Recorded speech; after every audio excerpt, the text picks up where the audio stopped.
guys, welcome to the new Big Bear Bike studio here in Pickering, where we're going to be doing hopefully some cool bike reviews, some tech talks, some how-tos. Yeah, it's a cool new place, right? Absolutely, yeah. It'll be a space to work in, and I'm sure we'll get it adapted. Looking cool. Yeah. But for now, I think it's working. This is where we are. I'm liking it. I'm liking the lights. Yeah, I'm liking the lights. So today we're going to talk about electric bikes, and obviously electric bikes have been around for a good while now. Yeah. But they're without a doubt the fastest growing, most popular bike that we sell when you look across the whole range. Well, yeah, without a doubt. So we thought we'd talk to you a little bit about, well, where have they come from? What are they about? Who's actually riding those kind of bikes? What can they be used for? And just kind of revisit some of that history around that move to electric. And then we're going to explore this, which is Trek's Rail, which is absolutely the go-to, best known Trek full suspension electric mountain bike. So where should we start? I mean, the history of e-bikes. Yeah, I mean, e-bikes have been around for quite a few years now. It's been a growing category for us year on year. As more people learn about it, get on board with it, definitely skeptical at the start in the bike world. Not everyone was on board with it. You were skeptical until what, a year ago, in terms of your own riding, not as a thing, but for you to get on one. Yeah, I think it has its place for different people and what you want out of a bike. Yeah, but yeah, they've come on massive, technology developed, and the ability to take you pretty much anywhere and, you know, open the horizon. They've opened up the whole world to people. Oh, absolutely. I suppose when you think about it, obviously, like you got High Bike, haven't you? They were kind of one of the original kind of champions of electric full suspension mountain bikes. And then you've obviously seen kind of like from a motor technology point of view, you've got some really credible brands in there with the likes of Yamaha and obviously Bosch. And then that kind of evolution to the launch last year of the TQ system, where now you've got, you know, not only big powerful motors, but completely silent motors. The e-bike world has developed into different categories even now. So whereas they were all full power, try and make them as powerful and bigger batteries as you could, now it's developing into what different people might want from an electric bike. So you can have your big all-out full power bike, or maybe your lightweight bike that might not go as far but has a more acoustic bike feel. And that's been a big change for you as well, hasn't it? I mean, I know I was joking a minute ago, but you've gone from being, you know, a really good rider, and I don't want to ride an e-bike, I don't need an e-bike, to actually riding last year a couple of times, Glen Tress, here in Dolby Forest, and you've spent your own hard-earned money on one. I have. Yeah. I'm exclusively an e-biker now. Yeah. At 28 years old. So it's not just for people that are 50 plus then, right? Okay. Yeah, I'm going with it. I think it's a great part of biking now. Are your friends getting on board as well, or is it just you? Are you standing up at the sore thumb? I've noticed the market opening up to all age categories. It's not. It's the stigma of maybe being of an older generation or less fit is not a thing. It's open to everybody, and you could be the fittest person but just want to have fun on one of these, and the different aspects it can open up for biking. It really is. Yeah, game changer. Game changer, and across all bike categories, like you said. So, you know, a lot of like the leisure scene, and you get that, don't you? You think those people that maybe aren't quite as fit and strong, but definitely want to get outdoors in the fresh air, feel good, spend time with husbands, wives, families, you know, do all that, ride with the grandkids. That's opened that world to them. But then equally, you've got this growing sort of enduro electric mountain bike scene. So actually, electric bikes are a thing in racing as well now. Yeah, even you know, I mean, this particular bike here is an electric enduro bike. Enduro bikes as a category in mountain biking are long travel bikes that descend really well, but you can pedal them, kind of like a downhill bike that you can pedal. So that has been a growing category over the last number of years as well. People race enduro, and also that has now trickled into e-bikes. So there's obviously now e-bike enduro racing, and that is a growing thing. A lot of pros getting on board with that. We've noticed a couple of local guys with us joining the team, so that's it's a growing thing. We're obviously here to talk about rail, but let's just get into that mountain bike category then. So in Trek's lineup, we've got full fat, big power, big traditional e-bike smile, big range, and that's our Trek Rail. Yeah, in full suspension. In full suspension. And then as an alternative in full suspension, and we're not going to talk about that today in detail, but you can check out some of our other videos on YouTube where we've got the Fuel EXE, which is the lightweight, a little bit less assistance, 50 Newton meters rather than 85 Newton meters in terms of power. Yeah, so power and range, so the battery size is smaller. Designed for a different maybe style of riding, maybe a different rider. But yeah, so now there's kind of two categories to look at. But the full fat is kind of the pioneer of it all, and it's still what the majority are going for at the minute. So before we get into the real in sort of detail, if somebody's thinking about buying an electric full suspension mountain bike, what's going to be their most important influences, deciding factors as to which way they go? I think a lot of people obviously are going to focus on the technology on the bike. I think brand, obviously. There's a lot of good brands out there who are all in the e-bike world now. So you're going to obviously think about brand, and then maybe the technology on the brand, the electric part of it, should I say. So what the motor is, the brand in that. And then I suppose just the write-ups that they've seen of test reviews. It's what I would look at if I was looking at a bike. I would naturally go and see what people say about it. Luckily, this particular bike has won a lot of awards in the full suspension category. So it's been Electric Mountain Bike of the Year 1 or 2 years running with the MBUKs or the MBRs of the world. So yeah, it's definitely one of the ones that people... So the best reviewers, the people that know best in the industry, are saying of everything they've ridden, that's been the one to go to for a couple of years running. So, and I guess then you are thinking about actually how far you're going to ride. Yeah. So if you're doing more than 30-40 miles, then your default choice surely is to go for the bigger battery and the bigger power. Yeah, I think so. If you are looking at getting into electric mountain biking, or if you're a mountain biker and you're thinking about getting an e-bike, definitely your key things to look at is how far do you ride. If you're someone that likes to go on long all-day adventures, you're going to want a big battery. The power from the bike, so the beauty with all the e-bikes is they have different assistance modes, so you can have it in a real economical mode, you get maximum distance, but it's going to give you a little bit of help.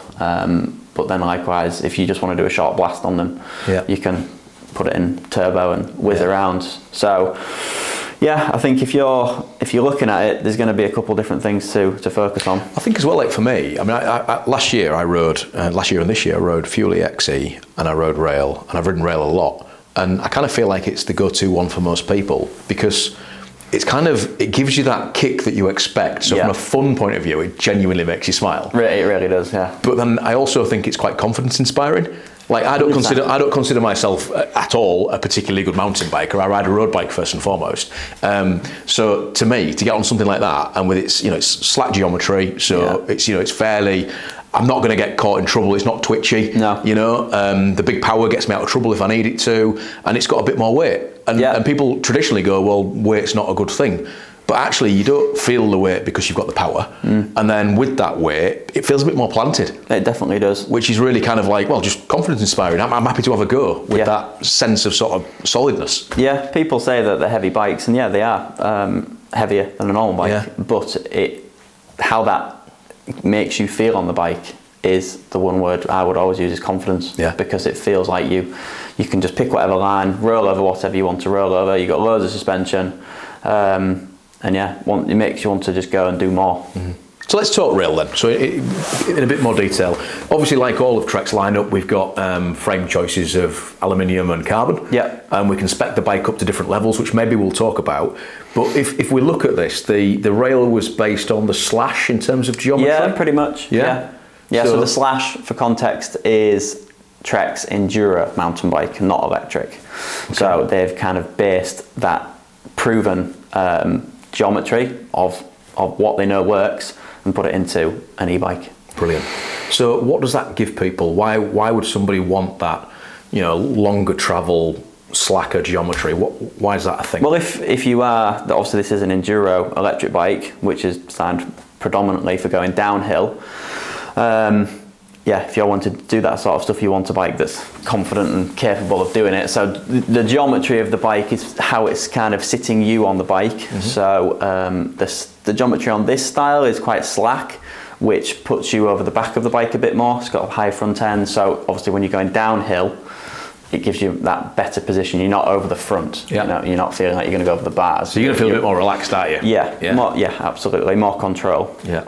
Suspension is a big part. So the suspension travel. How much travel have you got on this bike? The front is 160 mil and the rear is 150 mil. Right. Okay. So that is, I would say, any trail enduro bike is probably going to be in that kind of 140 to 160, 170 mil kind of travel mark. So this is on the bigger side. And again, though, I think for context, like most people that buy this bike from us, they're not buying this to go getting two wheels off the ground and racing. No, we're not. They're riding it around Dolby, aren't they? Yeah, but we're not saying that this bike is exclusively for going downhill at enduro.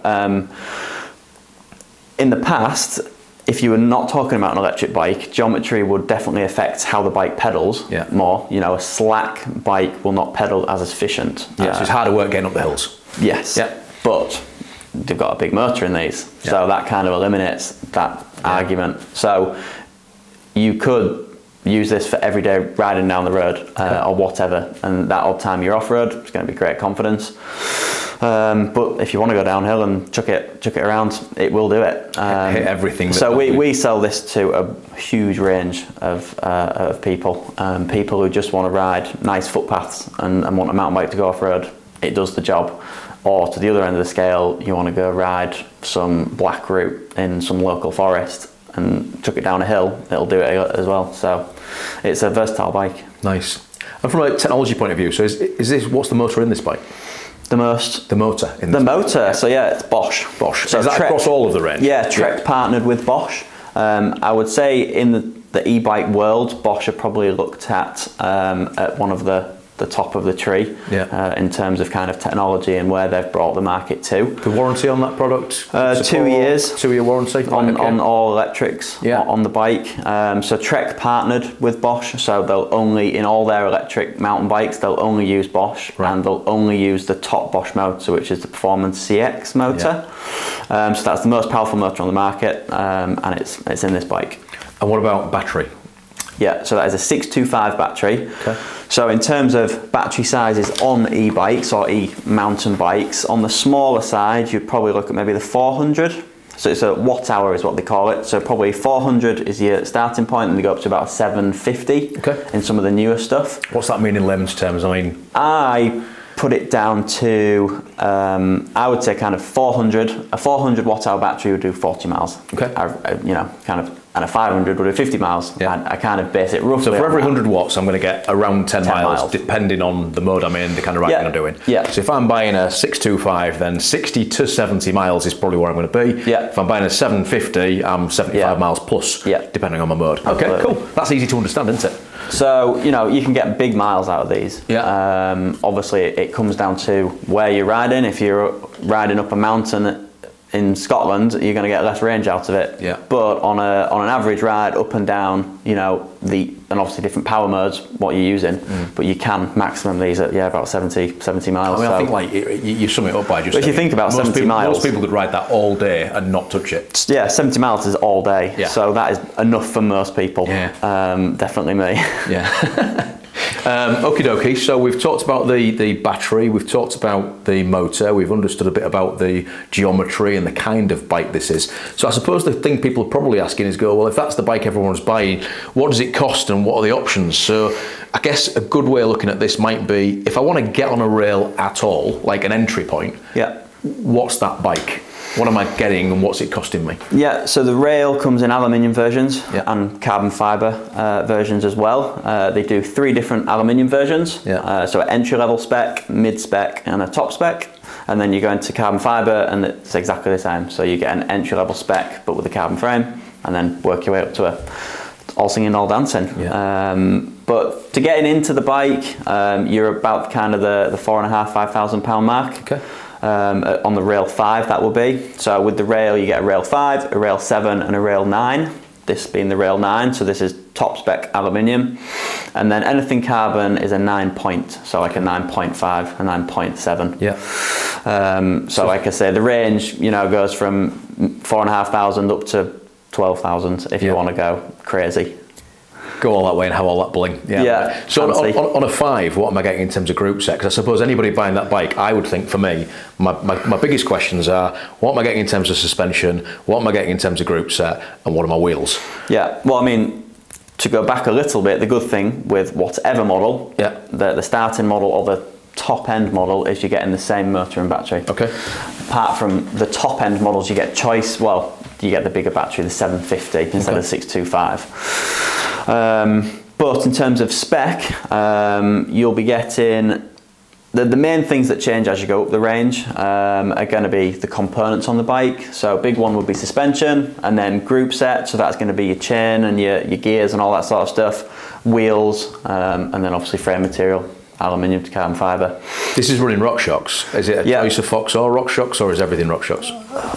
It depends on Trek and year on year what they like to use, but predominantly they use RockShox. Right. You can run any suspension on these bikes. If you had a preference, you could change them. But Trek spec RockShox. So on a rail 5, which would be the entry into rail, you would get like a RockShox 35 gold front fork and like a select rear shock. So decent level components even on the entry mark. 35.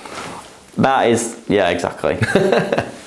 So suspension has different thicknesses. The 35mm is what you would call it. So actually the stanchion leg, the thickness of the stanchion leg is 35mm. Okay.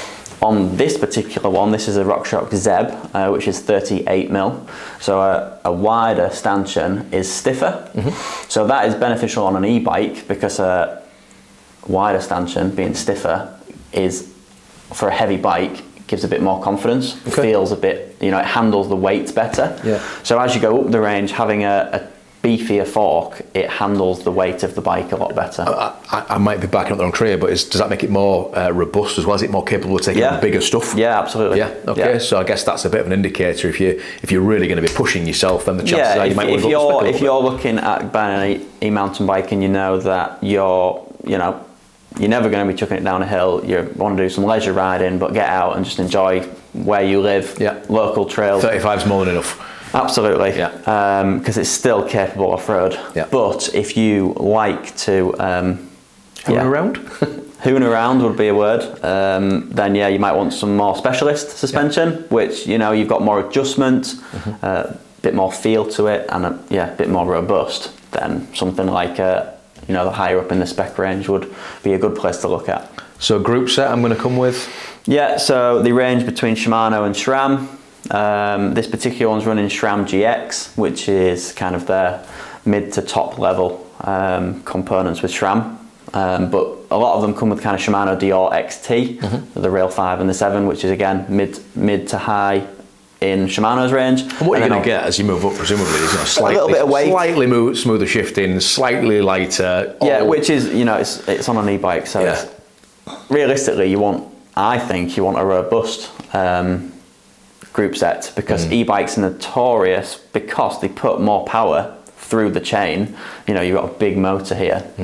As you pedal along, there's a lot more tension going through there. So I think you actually want a more robust setup, which you actually find in more of the entry-level stuff. It's not as lightweight, but the heavier components actually tend to work better on it. They last a bit longer. Right, okay, that's good to know. A little top tip for you there. And then wheels-wise then?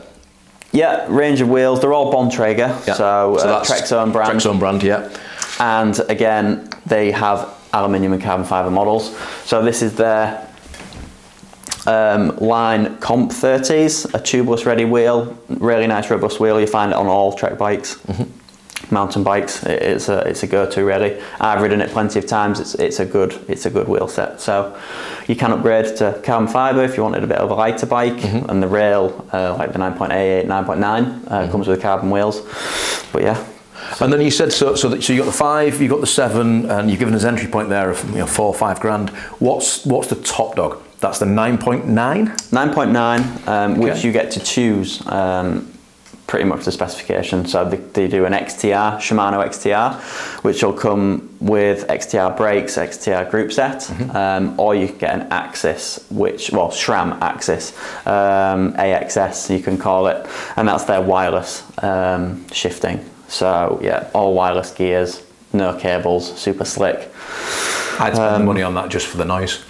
Yeah, it's cool. It's a cool bit of kit. Cool. Yeah. But yeah, we've got them all in the shop. But which is, so okay, so Top Dog, you said what, 12 grand? Yeah. Yeah, a lot of money, not going to be accessible to everybody. If you were parting with your own money, entry points are 5, tops out the 9.9, what's the go-to bike? This one? 9. 9? Yeah, it's what I personally recommend it to. So this has got the aluminium frame? Aluminium frame, but top spec suspension. Right. So I think on an e-bike, suspension is a key part of it, because obviously they are a little bit heavier. So yeah, this is RockShox Zebs and a Super Deluxe Ultimate rear shock, so real high-end suspension on that. A good group set, SRAM GX, and a good set of wheels. Perfect, really. Go. So if this is your go-to bike, dare I ask you what this is going to cost me? This particular one is 6,500. Okay, that's not as so it doesn't go crazy. Much of a leap as I thought you were going to say there. No. Well, it's still strong money. Absolutely. But over maybe your 5,000 entry point to go up to, you know, a really, you know, a jump up in specification. Yeah. It's not too much. I think it's value for what you get. Yeah, yeah. Well, it's half the price of the top one, and you've got those top components you talked about. Yeah. So you know, what a place to hang out. Yeah. So cool. Is there anything else you think people want to know, or is there anything else worth picking out about rail? Come and try one. Come and try one. Yeah, we obviously have them all in store, and we always like to have one of every size for people to come and try, in the full range as well. We also, at Dalby Forest Cycle Hub, our sister store in Dalby Forest, have a full hire fleet of them. So we really test the robustness of them by sending them out pretty much year round in the rain, sun, snow, and they stand up to it. It's impressive, really. So if you want to demo one, go try one at Dalby, or if you want to just come and we can walk you through the range, all available at Big Bear Bikes. There you go. Yeah. So I suppose if hopefully this video is kind of giving you a bit of an insight into the e-bike world, the electric mountain bike world, a bit of a walkthrough of rail, entry point, top spec, Owl's best buy go-to model, this one, the Rail 9. And as I said, get yourself in here, come and speak to the team. They'll talk bikes to you all day long, test ride them. Who knows, maybe one of these have got your name on. Yeah, we'll so next time will be another review on something similar. Let us know in the comments. Yeah. What would you like to? What do you want to know? What do you want us to review? We'll do it. Wanting to do more of this, aren't we? And yeah, we totally are. So actually, you know, if you like the content today, make sure you hit that bell icon. We'll appreciate it. Like and subscribe, follow the page, you know what to do. And yeah, we'll hopefully see you again soon. Cheers. Cheers.